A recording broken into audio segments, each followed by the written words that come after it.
A'udzu billahi minasy syaithanir rajim. Bismillahirrahmanirrahim. Wa kadza nafsi wa kadza lan halaka ya ikilah budin nafsin saking awak-awaka tawa wa kadza nafsun qasadaha kafir arwa bae wa kadza lan iku gaya ikilah budin tawi awak-awakan kang nejaha ing nafsun apa kafirun wong kang kafir au bahimatun tawasat tawarajakaya la muslimun oranana wong kang muslim fil azhari ing dalem mungguh kaul azhar wa dafwan gairihi kahwa nafsi lan utawi nolak saking liyane ya si wong iku gaya utawi dafi iku kahwa gaya wa yadaf nafsihi saking awak ya si wong wagila anden ucapaken apa lapan yajib wajib yadaf muqat'an kalawan pasti walau saqatat jurratun lan lamun logor apa jurratun kendi atawa gentong walam tandafi anhu illa bikasriha anna li'oran narima katolak itu ya jurroh anu saking wong illa bikasriha angin kalawan becahakenane jurroh dominaha maka katempuhan ya wong aing jurok fila sahih ing dalam mungguh kaul aso fila sahih ing dalam mungguh kaul aso teka rasa urang hirup ku senang-senangna lantaran serba aya mobil atuh di jalan ambalaya di imah meueuh awewe atuh di kota garelis nu di imah mah pagon tapi urang senang hirup teka rasa ternyata horengan urang geus diambang pintu memasuki bulan Zulhijjah.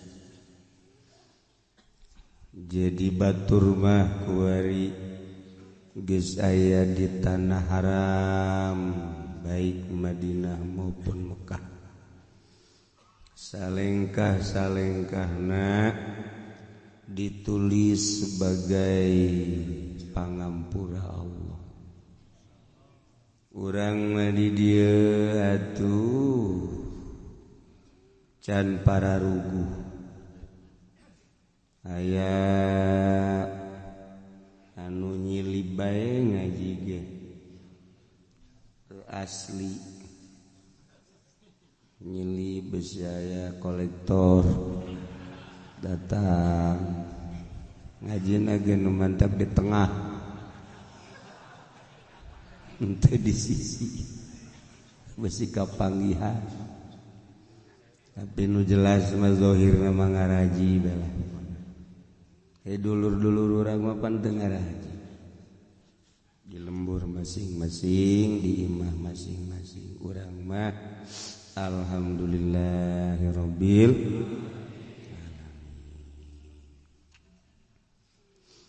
ternyata orenganan Agustus ge urang geus kasabaraha taun 72 tahun jadi geus lewat setengah abad geus 72 tahun mejena kudu nama negara teh geus 72 tahun mah beuki baragus beuki bareres tapi ternyata kadieuna beuki kararieu baheula mah Agustus camat ngainstruksikeun ka lurah supaya jalan cai dibersihan jalan cai supaya rarapi aju dikapur para rutih tanda urang merayakan hari kemerdekaan jadi kabeh di sisi jalan mah dikapur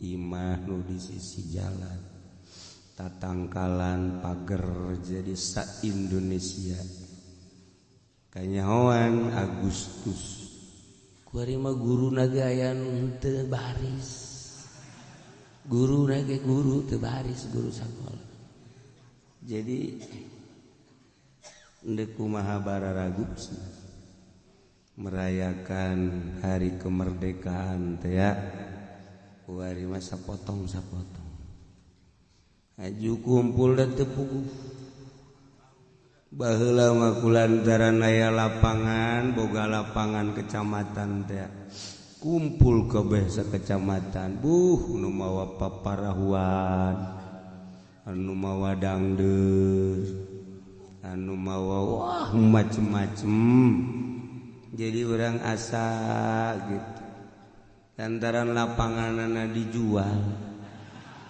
wallahu a'lam kusaha dijual teh jawab nu jelas mah ulama teu kabagian belah duitna saja kumpul padahal di zaman Belanda mah setiap kecamatan aya lapanganana eta teh naon gitu ngati tinggal Belanda masih kene aya utuh di basa babara kecamatan mah masih utuh kene tapi kuari di pasar Kemis mah atung geus aya nu baris di imah bae duaan sarakina jeung pamajikan teu kabagian lapangan nah iyalah Agustus geus teu karasa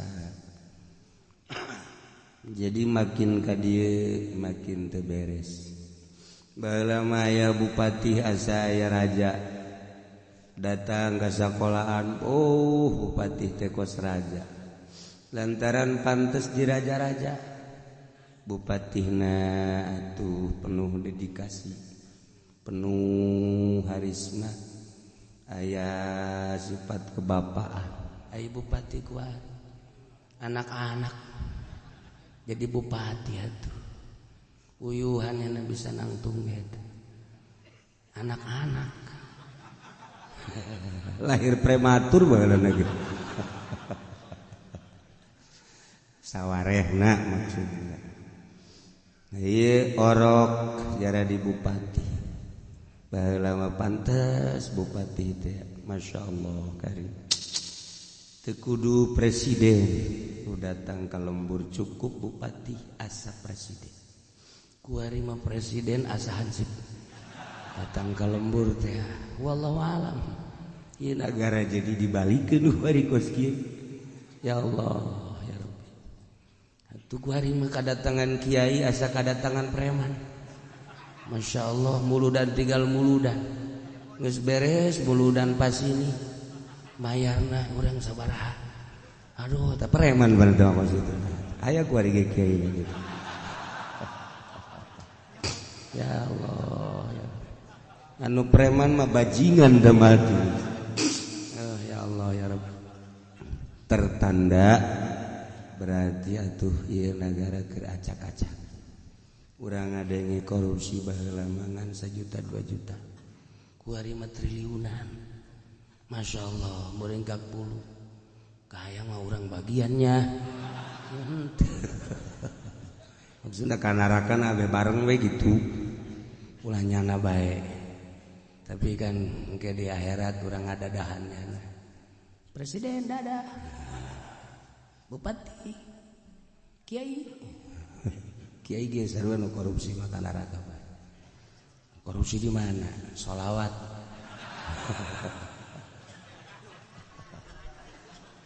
Aduh. Nah, ya Allah. Kalau sok judi tahta tuh sia mah.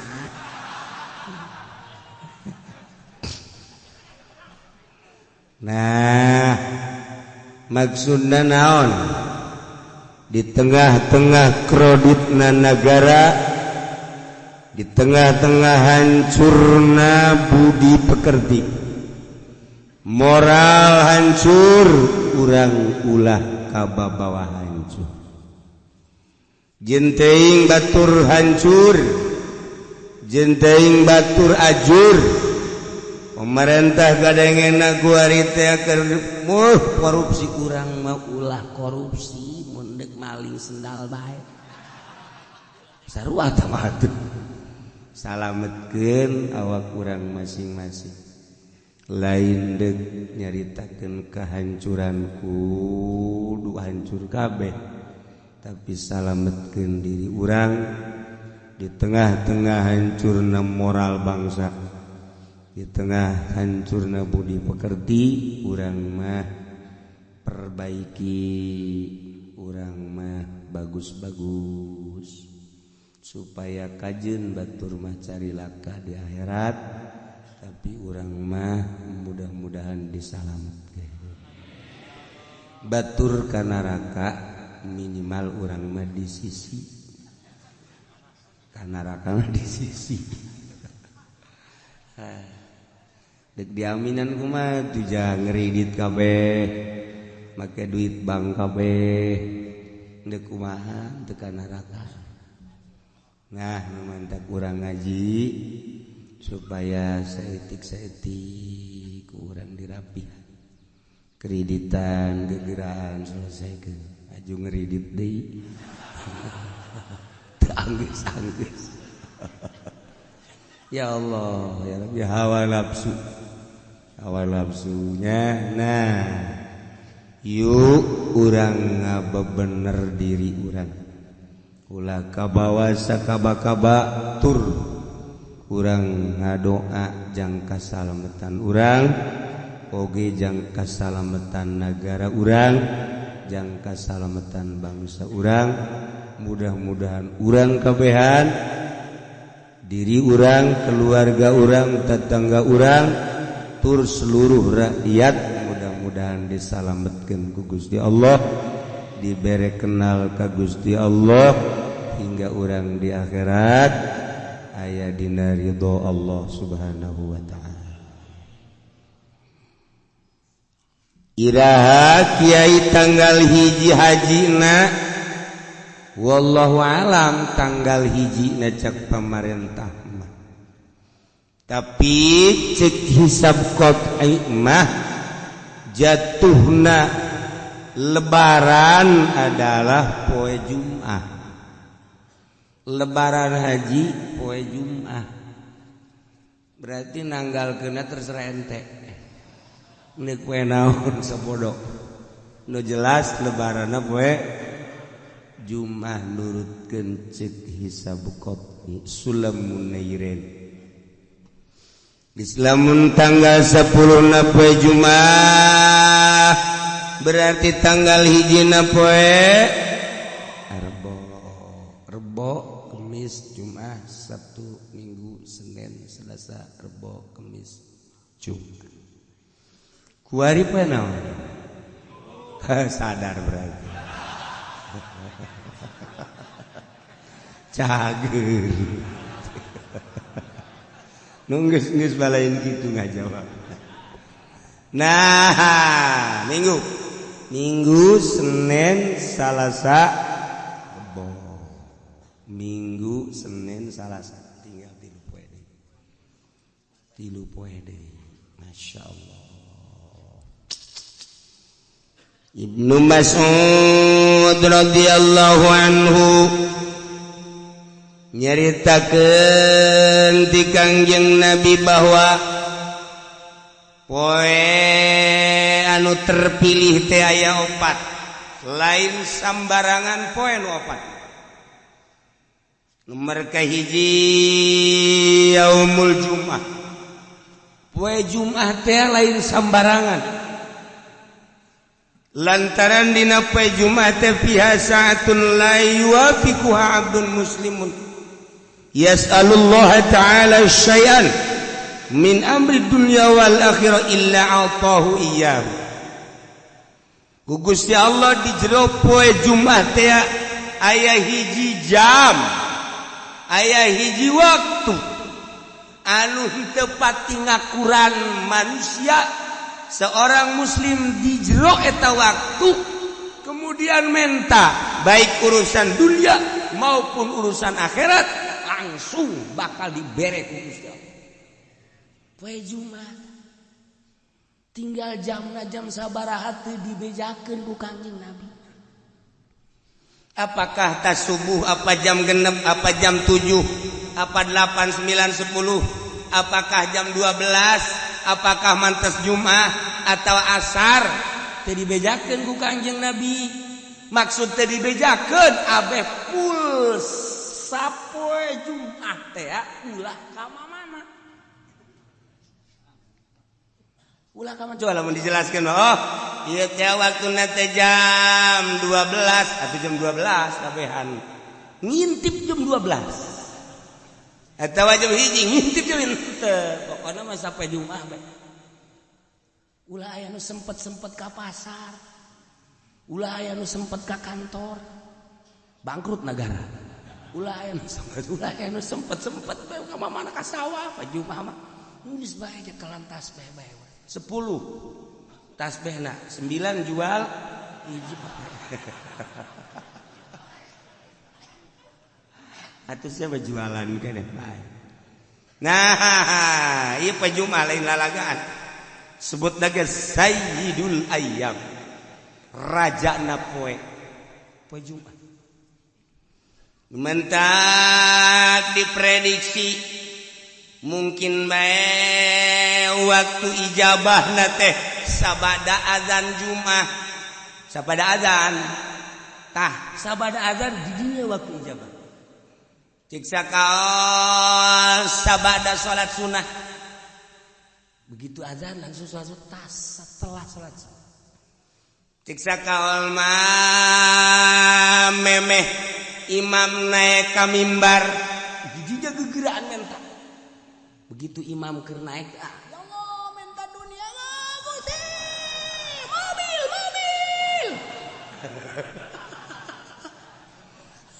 Teu parugu.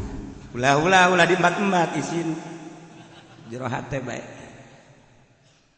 Siksa kaul antara khutbah 2. Khutbah ka hiji diuk tah di jero diuk di dinya waktu ijabah. Siksa kaul beres khutbah kedua memeh dilaksanakan salat Jumat. Siksa kaul ta salat Jumat. Siksa kaul deui jam hiji. Siksa kaul deui bada asar. Siksa kaul deui memeh adzan maghrib. Tanu mantak poe Jumat mah geus bae ngintip jam bae. Di mana asal didinya pas orang mentang guys diberi langsung asal orang pas di waktu eta guys. Masya Allah ngan modelna eta okos Lailatul Qadar. Lailatul Qadar teh kan teu dijelaskeun ngan kebiasaana malam ganjil malam teh kitu. Kebiasaana malam lilikuran padahal teh kitu. Bebelasan gaya numagian Lailatul Qadar. Abah nyungsrong urang Lailatul Qadar dengan modelna asal aya Lailatul Qadar bae malam eta urang tunduh. Dibenta-benta ke kieu asa di mana? Tunduh. Tak ieu ge waktu ijabah teh pas poe Jumat. Yes, nomor hiji poe Jumat. Nomor kedua Yaum Arfah. Poe Arfah lain lalagaan eta poe teh ngabogaan nilai anu pohara. Lantaran di mana terjadi poe Arfah yubahillahu taala malaikatah Allah ngabanggakeun diri terhadap malaikat. Cek Gusti Allah ya malaikati unzuru ila ibadi ja'u susan kubra. Deuleuh kumaraneh hamba-hamba aing anu dararatang di berbagai penjuru negara, di pelosok-pelosok dengan penuh karudinan. Poean arpah mah di Mekah ngan sakadar make dua helai. Eueuh nu make jas, eueuh nu make dasi teu berarti di harapan Allah mah jas jeung dasi. Kedeul banget lagi eueuh nu make ndeu ka arpah asup ka salon teh aya. Eueuh, tah dek apel ka salon. Ka Allah mah ruwag-ruwig tur kedeul. Boro-boro ngurusan awak bugu baju ge teu dipake ngan saukur dua helai. Cek Gusti Allah, hei malaikat pandang ku anjeun. Qad anfaqul amwal, nyana daratang ka arpah aya nu ngajual sawah, aya anu ngajual mobil, aya anu ngajual buruan imah, aya anu ngajual kebo, berikut jeung anak kotok tuh menghormati ka aing kabeh ge hayang. Lain bae nu ngoran nini bengking tuh deuleuh Gusti. Aki-aki deuleuh dararata. Hayang nyaos sia malaikat tuh. Nini itu mah tuh embe dijual, kotok dijual. Buruan imah dijual jeung anak-anak kotokna. Nah, menghargai ka aing, hayang kapanggih jeung aing. Ternyata horenganan di negara nama pamarentah eta teh horeng ngaleglegan duit nyana mah ngajual anak kotok, tapi negara mah geus sekian juta asal tanda tangan haji meunang. Pikir Gusnya, coba malaikat aneh tante, lamun nyana ngajual anak kotok hayang kapanggih jeung aing, kumaon peta bupati hayang menang jatah, ku goblok-goblokna bupati, ku goblok-goblokna presiden. Tuh anak kotok dijual hayang kapanggih jeung aing nyana meuli Lexus tolong teh coba. Tapi ya tahu begitu, di Amerika lain di urang. Di Amerika tuh mana? Di Amerika begitu.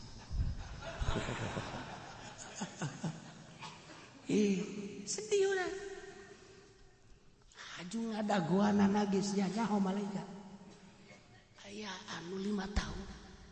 Bejana cenah di Indonesia mah 27 tahun. Kabur malodar. Hayang kapanggih jeung aing. Taha. Saksian ku aranjeun kabeh geurage. Hajuat Abul Abdan. Isyhadu inni ghafartu lahu. Tidak terkecuali nu aya di Arfah wa aing dihampura kabeh dosa. Untung jasa jelema nu di Arfah. Untung jasa jelema nu di Arfah. 2 tah poe Arfah. Hiji poe Jumat, 2 poe Arfah. Geus urang ge atuh poe Arfah geus ulah make ihram bae. Sanajan di dieu ge. Kunaon ngaji pene make ihram, nah aing nurutan di Arfah bae sakieu geus. Ya kieu bae geus. Aju daharna ge di lapangan. Nurutan di Arfah bae gitu. Ulah nyisiran banan kayak anakna mawa ka grogol geus.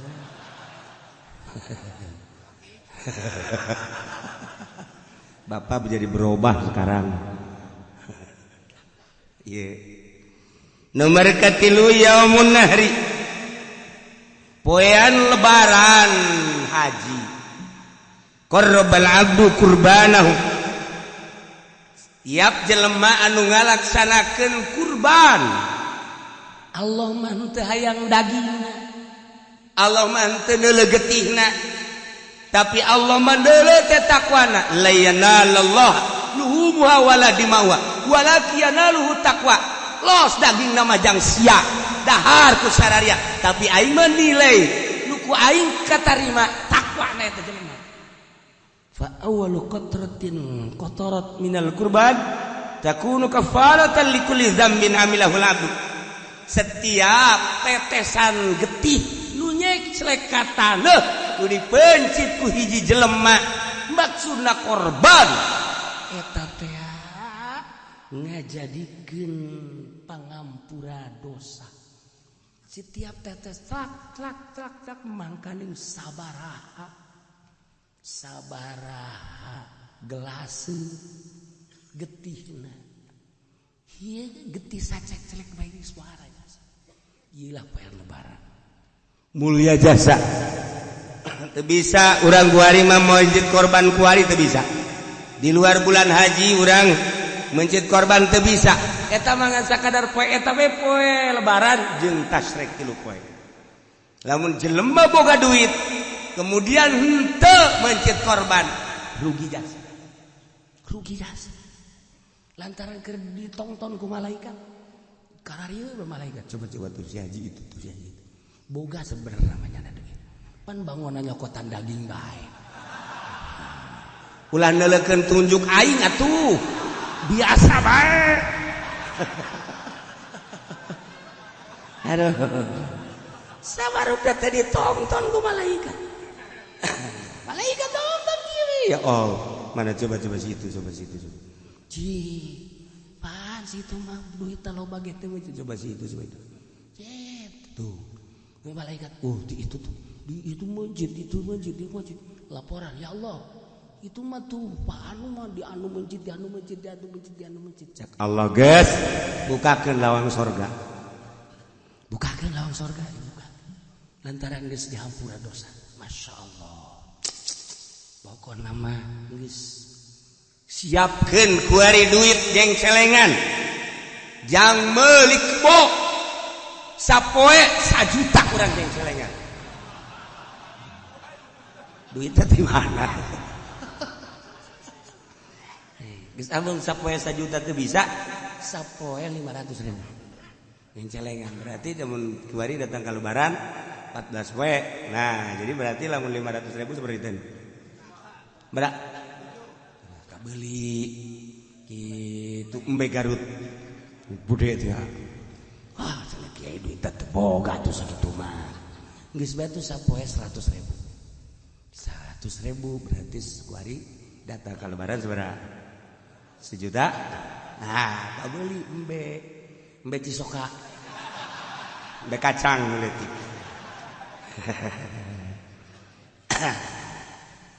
Geus kuari mah lamun jadi tukang ojek, ngojek kuari sapoe-sapoena. Tah duit gojekna sing meunang 1 juta ceng celengankeun. Cek tukang ojek di mana horeng kiai. Boro-boro ulang 1 juta. Kadang-kadang babaturan mah nuhunnya. Sial teh babaturan. Emang ge ai babaturan mah numpang, nuhunnya. Urang heuheuh eta tukang ojek teh. Atuh biasa we tapi lamun aya jahe cet deuk mayar ge enggak usah. Ikhlas saya mah. Udah jadi langganan aja dah. Saya mah ridho. Sial tuh tukang ojek. Masya Allah. Geus mah ditu puguh karu. Eueuh logak non direm. Hut, karasa yang nyenud ka dia. Tukang ojek teu bareres. 2, 3, 4 Yaumul Fitri. Poe lebaran fitri. Eta teh lain sembarangan poe. Lantaran diawali ku puasa. Setelah selesai puasa sebulan, nyana seakan-akan dek nyokot gaji, berangkat timah masing-masing ke masjid untuk mengambil gaji. Cek Gusti Allah, syahidukum ini qad ghafartu lakum. Kaing dihampura 4 hiji poe Jumat ngeunggus kolot manggeus bae. Geus poe Jumat ulah ka mana? Geus kolot bang geus bae poe Jumat ulah ka mana? Ulah ka masjid-masjid jadi imah bae. Teu beres toh kalau Jumat, yaum arba, lebaran, haji, jeung lebaran kitu. Poe nu opat eta mah lain sambarang. Geus disunahkeun di jero bulan haji teh urang puasa sunnah. Puasa arpah bae. Masya Allah. paharanya arpah. Lain lalagan. Puasa arpah teh eta puasa nu ganjarana pohara jasa. Antara aya hiji carita budak ngora. Eta budak ngora neuan bulan bae. Begitu tanggal hiji bulan haji langsung nyana puasa. Puasa tanggal hijinya memang selain arpah deui di tanggal hiji. Cek Kangjeng Nabi mayahmiluka ala syami hadhil ayam. Kunaon maneh ieu muasaan poe ieu? Cek eta anak muda bi abi wa ummi anta mufda ya Rasulullah. Inna ayyamul masyair wa ayyamul haj. Masallahu wa yushikani fi du'aihim. Ampura Gusti Rasul. Abdi mah ieu nu mantap puasa ge sugan berganjar bae. Emang lantaran inget nu di Mekah. Di Mekah teh ieu poe teh ayyamul masyair wa ayyamul haj. Diakhiri ku arpah tanggal hiji geus siap-siap di Mekah teh menunggu diberangkatkeun ka Arfah. Geus sarariak nungguan diberangkatkeun tanggal 8. Langsung diberangkatkeun tanggal 9 wukuf. Masya Allah. Abdi mah Gusti Rasul Henteu ka Mekah.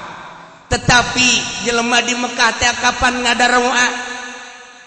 Sedangkan doa na anu di Mekah nu di Arfah teh di tanggal 8 tanggal 9 moal datang ka Misra kabeh diijabah ku Gusti Allah. Ku agungna poe Arfah jelema ngadoa diijabah. Abdi mah pan teu ka ditu, geus abdi puasa sugan bae. Abdi dihijikeun doa-doa nu di Arfah. Engke bisa nyedot ke puasa abdi. Sakumaha beusi persani gitu. Kesedot. Tah doa jelema nu di ditu ngadoakeun ka nyarana masing-masing oge ka muslimin muslimat sadunya sugan bae abdi keur puasa mah. Tuh. Ja abdi mapan ka ditu henteu.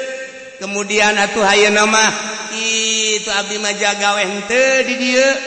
Geus bae atuh abdi mah rek puasa, abeh akur ganjarana.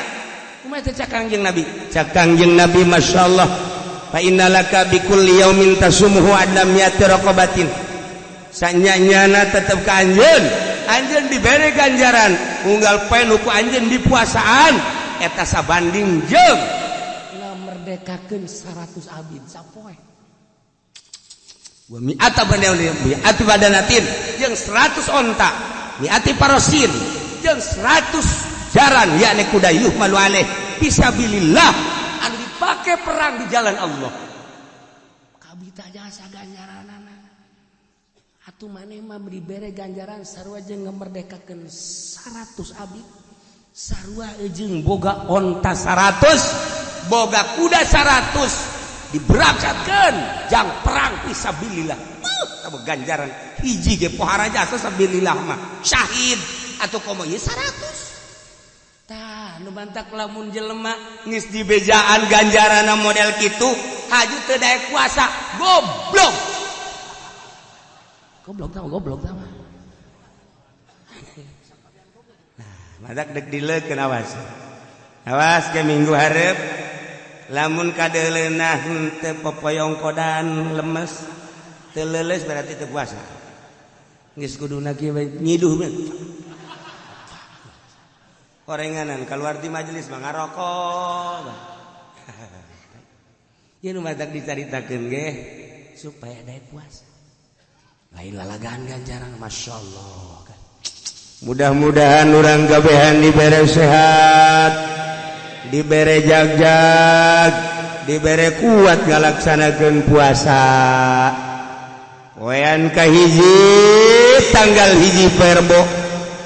Ieu lamun urang puasa ghafarallahu fi.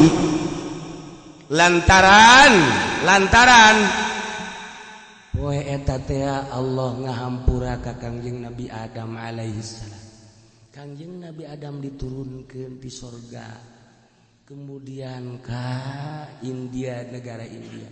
Langsung sujud dihampura ku Gusti Allah tanggal hiji haji. Bisman shoma dzalikal yaum ghafarallahu lahu kulla dzambin. Saha jelema nu puasa tanggal hiji bulan haji dihampura sakabeh dosana teh. Ya Allah, ya Rabb. Poean kadua istajaballahu doa Yunus alaihi salam. Kangjeng Nabi Yunus kabur ti nagara kitu Yordan. Tidinya Kangjeng Nabi Yunus berangkat naik kapal lantaran henteu izin heula ka Allah di negara Ninawa. Kangjeng Nabi Yunus disiksa ku Allah dengan cara diragagkeun ka laut. Diragagkeun ka laut, tapi laut nun geus dititah ku Gusti. Hei laut, hamba aing ngaran Yunus, poe ieu deuk dibalangkeun. Caplok ku sia, awas ku sia, lecet, siksa sia poe. Wah, cak Kangjeng Nabi cak laut nu waduh aing mah tilok kos kieu sebenarnya mah. Ieu mah bahaya jasa cak aya. Geus kieu bae begitu dibalangkeun geus langsung salat we ka jero laut. Cak Kangjeng Nabi Yunus, jaim mah jero laut. Ieu hatena ieu. Ieu ansangna ieu. Ansang ta insang. Les ya sok jasa abang jualan lauk ya. Nah, geus kita badongengna Kangjeng Nabi Yunus mah. Akhirnya Kangjeng Nabi Yunus dikaluarkeun fa akhrajahu min batil hud. Dina tanggal 2 haji dikaluarkeun. Terus sakumaha orok kaluar ti rahim indung. Teu daya teu upaya. Masyaallah. Mantak man shoma zalikal yaum kana kaman abadallaha ta'ala sanatan lam yasillah bi ibadatillah tarfatain. Sajelema nu puasa poean kadua maka Allah bakal mere ganjaran percis kos jelema ibadah ka Gusti Allah sataun teu maksiat sakiceup-kiceup acan. Geus dikitu-kitu ge tetep bae aing kuat moal nya ieu. Aing puasa ulah ieu nya. Mangkaning aing mah di pasar. Mangkaning aing mah di pabrik geus puja uji bae nya. Kurang yakin. Kuduna yakin aing mah paeh-paeh. Tilok aya dongengna puasa paeh. Lah geus pokona puasa. Gitu. Datang ke jam 10 caknya Nabi. Letik jasa kayakinan ada. Poean katilu istajaballahu fihi doa Zakaria alaihi salam. Allah ngaijabah kana doa Kangjeng Nabi Zakaria mendak man shoma zalikal yaum istajaballahu doa. Sajelema nu puasa tanggal 3 bulan haji lamun pun tapenta ka Allah langsung diijabah. Geus tanggal 3 asal urang puasa poe eta menta diijabah. Ngan aya nu dibere langsung di dunia, aya nu diengkekeun di akhirat. Masalahna beusi teu kuateun di dunia. Dibere tak aju dipake abrut-abrutan. Cak Allah moal aing mendingan engke bae di sorga. Nah, engke di sorga teh urang teh kieu anu poe eta aju ngadoa mah begitu asup ka sorga. Nah ieu mah ganjaran-ganjaran anu sejen. Nah ieu mah waktu maneh tanggal 3 bulan haji menta hayang dunia, hayang ka beuli mobil. Nah ieu ganjaranna tah mobil kijang tah.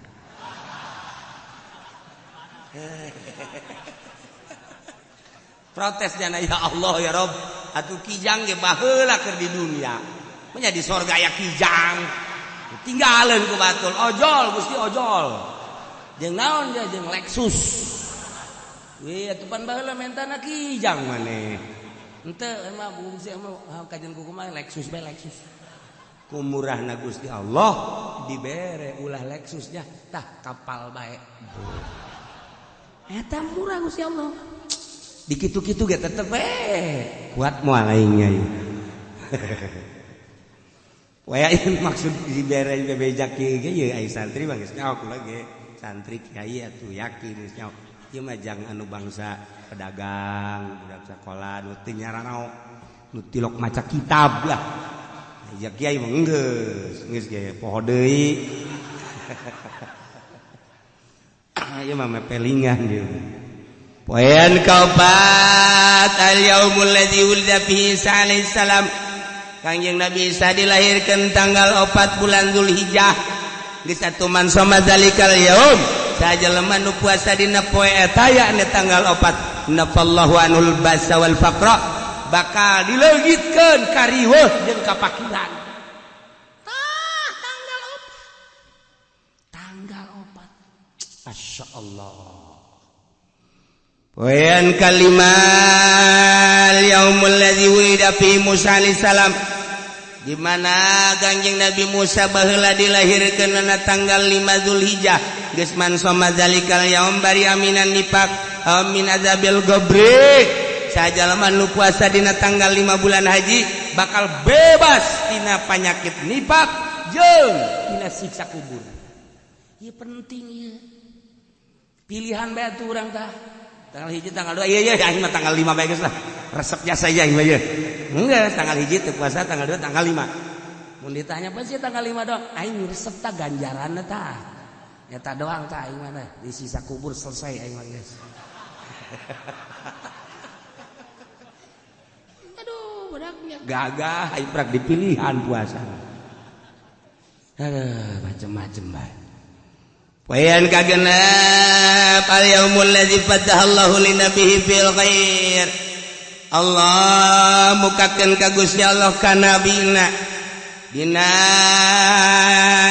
eta tanggal genep dibukakeun kana kahadean kemenangan geus manusa mah sajelema nu muasaan tanggal genep haji yandurullah ilaihi berrahmah fala yu'adzabu ba'dahu abadan Allah bakal mencerongkeun dengan penuh ka deudeuh jeung kanyaah kulantaran Allah neuleukeun deudeuh jeung nyaah atuh moal disiksa salilana terus bae masyaallah ngadengekeun mah pohara puasa moal aduh Gusti Allah ganjaranna gede jasa ieu aduh ya Allah lah cenah kieu tahun kamari geus puasa ieu cenah kuali mah geus nyaho baru mah eta ganjaranna tahun kamari ge geus tahun ieu moal beuki dibere beja mundur sama yaumus sabi al yaumul ladzi yughlaqu fihi abwabu jahannam wa la tuftahu hatta tamdi ayyamul ashr Poean katujuh mah poean di mana poe eta teh ditutup lawang jahanam teu dibukakeun deui datang ka ayyamul ashr tanggal 10 mulai poe eta tutup lawang neraka jahanam ditutup kabeh nu mantak man samahu aglaqallahu anhu 30 baban minal usri wa fatahalahu 30 baban minal yusri sajelema nu puasa dina poean katujuh Allah bakal ngonci 30 lawang kesulitan bakal mukakeun 30 lawang kagampangan pohara jasa poean ke-8 sok dingaranan yaumut tarwiyah tanggal 8 tarwiyah man somahu utiya minal ajri ma la ya'lamu illallah bakal dibere ganjaran teu dibere nyawa ku Gusti Allah ku gede-gede da ganjaran nu penting maneh puasa at-tarwiyah tanggal 1 tanggal 2 tanggal 3 tatang ka tanggal 7 sakitu gedena 8 mah tarwiyah ulah hayang nyaos ku bodai gedena. Masya Allah. Model dibabagi we anak tah cek sia tah jang sia. Nah, anu bungsu mah tiok dibere nyaho. Tenang sia atuh. Make kiceup sagala tah kolot make kiceup. Hiji tah, kedua tah. Ya, dulu dia jasa tah gol tah. Cek nu bungsu teh aya abi. Geus tenang. Maksudna naon? Imah jang sia. Kedokan jang sia. Tuh kabeh mobil di jalan jang sia kabeh. Iya, sokon mah. Jang sia kabeh. Nah, eta nu bungsu mah teh dibere nyaho. Nu kahiji kadua katilu kaopat dibere, tapi nu bungsu cukup ku kicep. Asal geus kitu mah geus mantep jasa. Urang bae ku babaturan teh babaturan keur ngababagi tah.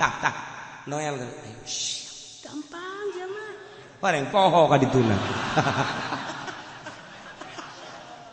Atuh poho ge model si eta. Gusti Allah mah boh tuh moal poho. Nge dijamin. Ya Allah. Nah, poean ke-8 ialah ngaranna Yaum Arfah.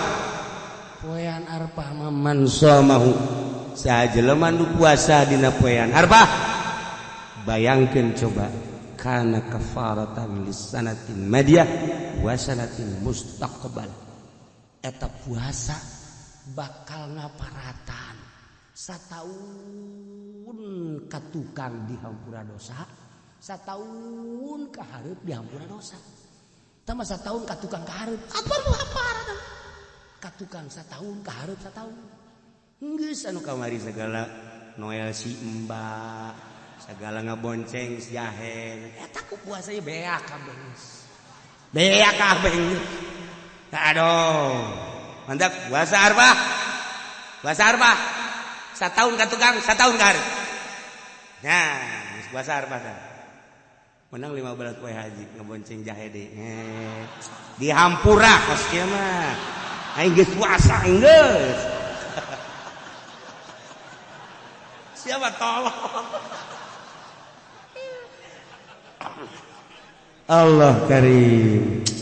Guys, tinggal tanggal 10. Tanggal 10 mah tanggal nu tadi dicaritakeun poean kurban. Urang berangkat ke masjid, siapkeun mencit kurban. Boga meuli kebo sapi, teu boga embe bae, teu boga kotok jago.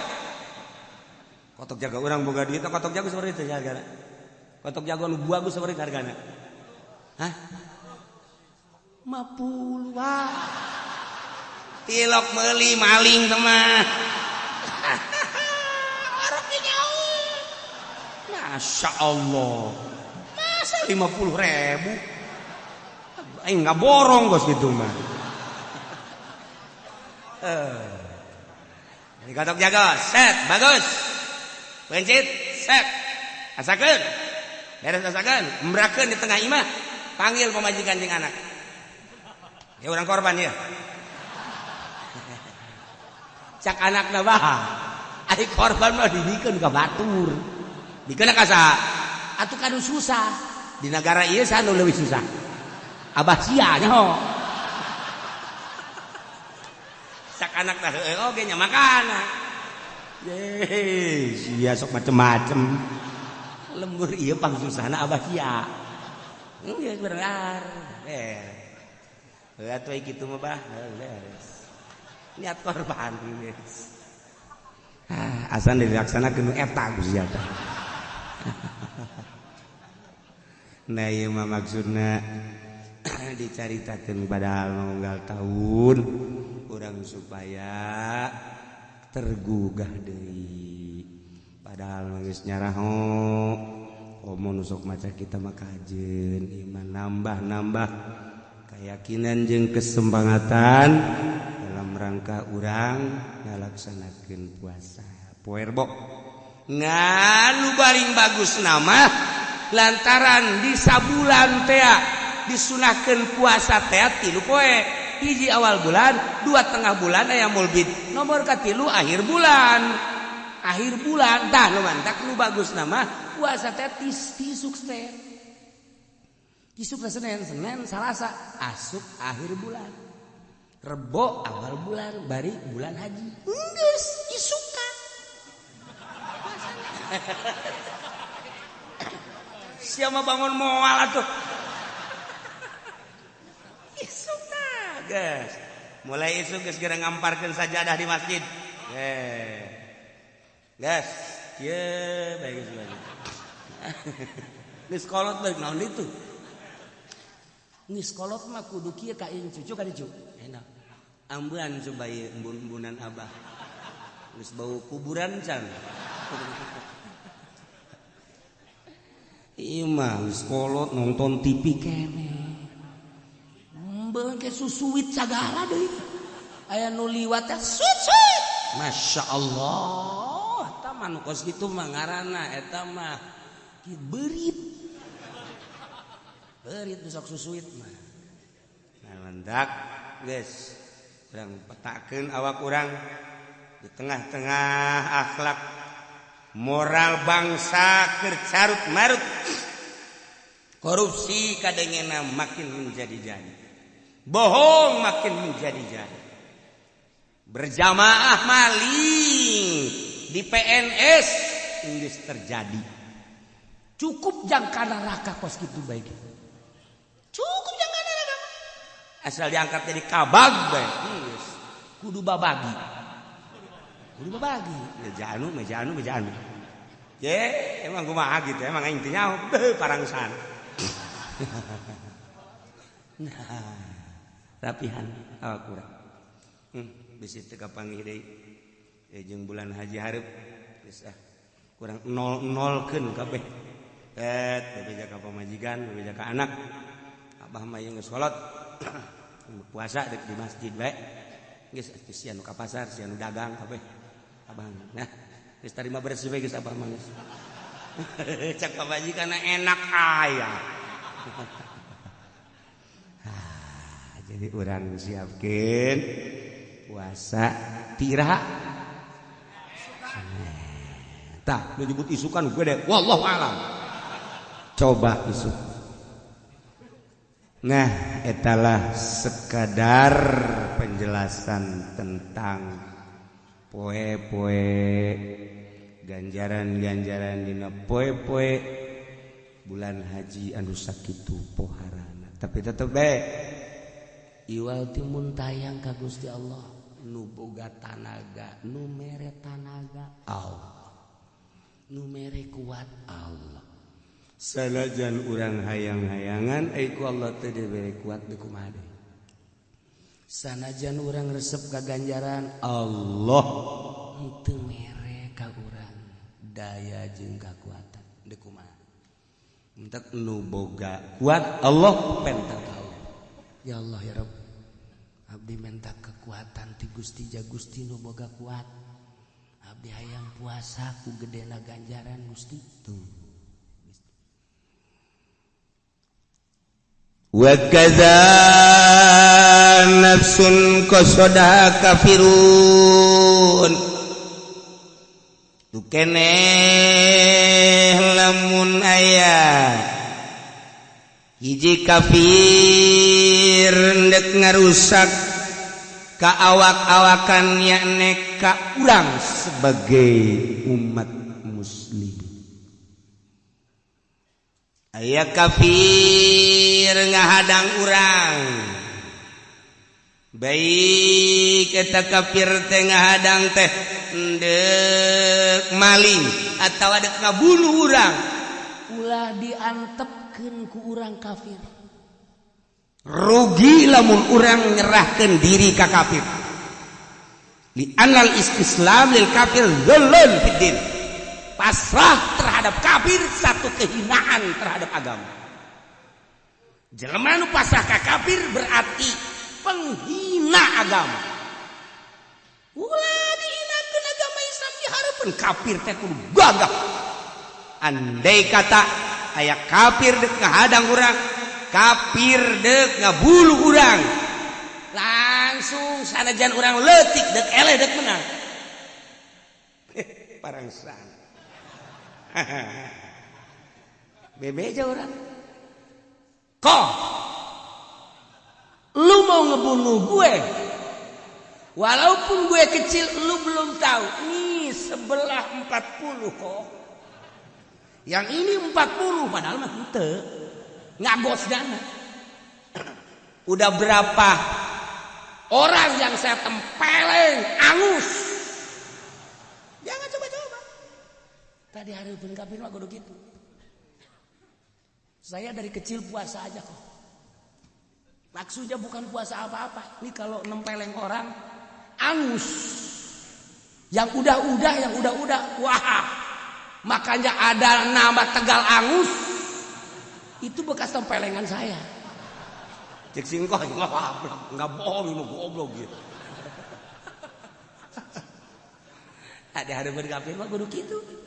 Geus ulah sumuhun dawu ulah cici kudu kos Habib Rizik. Di hadapan kafir mah kudu hareup genyeng teh ganyang. Nah, Ahok ganyang. Tidak layak dia hidup di Indonesia. Ahok harus disingkirkan. Ambo eta Habib Rizik teh kira-kira. Urang ngadayakeun muringkak bulu. Ini negara Republik Indonesia. Negara kesatuan. Jangan ada yang macam-macam kesalahan si Ahok begitu. Hah? Gagah jasa eta Habib Rizik. Masya Allah. Si ieu ge gagah sarua. Menang 2 karung.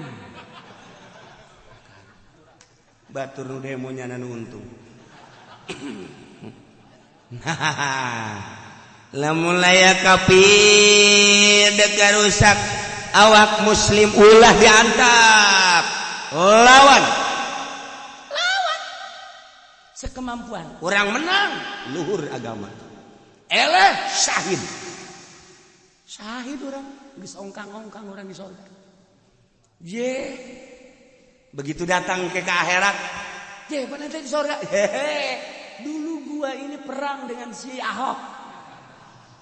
Mun Ahok teh mah atawa dengan si Tegwan. Atawa lain si Tegwan siang melingseng. Eta mah sia meureun. Gua dulu perang sama kafir. Terus kalah. Tapi ternyata enakan kalah. Langsung surga gua. Masya Allah. Gua dulu sebenarnya ngeharapin hidup lagi. Pengen berantem lagi, kalah lagi gua. Pengen hidup lagi, berantem lagi, kalah lagi. Cuman ayam, Gusti Allah cuman sekali. Orang sepatan berentunya. Tuh orang sepatan seri asakanyana meren. Itu anak gua cariin kagak ada. Ini dari pagi gua nyariin lu kagak ada. Ada di sini lu. Ya nyapain gua lu. Nih gua gini-gini juga orang tua lu. Gua cariin kagak ada. Aigok di sini lu. Maka aigok sagala. Aduh. Orang Jakarta itu gok apa itu gok? Itu khususon di Sepatan. Sepatan juga adanya di Bolang itu. Nah, sakali deui sarua bae jeung mempertahankan budi seorang manusia muslim bila mana dek diganggu ku kafir, mempertahankan nyawa karena dek diganggu ku kafir. Lawan, wajib ngalawan. Teu meunang pasrah dengan begitu saja. Ketika orang ningali di poso, Ustad cekel huluna di kampak ceger. Secara kasat mata orang teh ngeri, tetapi nyawana geus dibawa ke surga. Orang ningali rekaman ketika muslimin di poso dicekel diragaji. Diragaji, Masya Allah kan. Mana polisi? Saat eta padahal polisi ayat. Tapi kelihatannya tidak peduli, membiarkan. urang greget jasa ka polisi teh karena aya dirinya kadeuleu polisi da aya make pakaian biasa polisi. Tapi kok ngantep sih. Nah, urang lamun kos itu buat kata.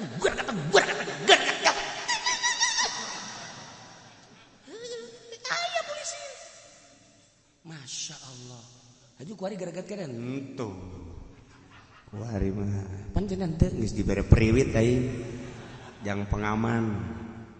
Nah, ieu negara Indonesia. Ketika orang ningali ya Allah ya Rabb. Eta ge lamun teu FPI turun, di samping FPI henteu turun, orang Afghanistan wallahu a'lam. Tarurun. Orang Afghanistan tarurun. Dinya naik naon wallahu a'lam. Nah, pitulung Allah. Tetapi kan di hati muslim, orang sebagai warga negara Indonesia nyangkut kan. Kapan sih polisi punya dedikasi? Kapan? Per detik iya kamari polisi dek nyeun gara-gara dibae. Mudah-mudahan diampura dosana ku Gusti Allah. Amin ya moal ditarima sia. Ngaminan teu pugu-pugu. Ya lah. Mandak mudah-mudahan polisi kahareupna dibere jala lujur, dibere arah radil, dibere benar-benar mempertahankan warga negara Indonesia menjadi benteng negara Indonesia, menjadi pengaman bangsa Indonesia. Neuleuh geus seperti eta. Sakit hati kita. Terasa diturih-turih. Apa itu turih-turih? Ya Allah. Masya Allah. Belum lagi di satu daerah dulu dahsyat tibatan. Nah, eta mahanya bahwa seperti itulah di Indonesia kejadian-kejadian seperti eta anu luar biasa. Mudah-mudahan dengan Bhinneka Tunggal Ika urang bisa ngahiji deui. Ulah pasalia antara muslimin jeung muslimin, antara warga negara Indonesia muslimin jeung kafirin, jeung Protestan, Katolik, Buddha. Nu penting ulah macam-macam sakitu bae.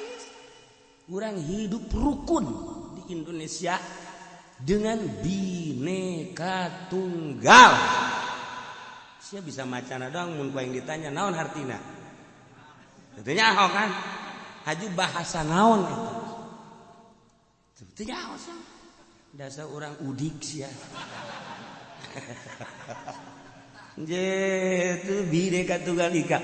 Eta teh dengan bermacam-macam kaditu dan ngan eta bahasa naon. Naon di naon neka. Nah, di urang gaya di neka. Oh, ngaran si Ibi. Nah, iyalah. Bisi aya kafir dek ngaganggu kamu sih melawan paeh syahid menang agama luhur lantaran istislam lil kafir zulun fiddin pasrah di hadapan kafir penghina agama. Masya Allah. Nomor kedua aubahimatur wallahu a'lam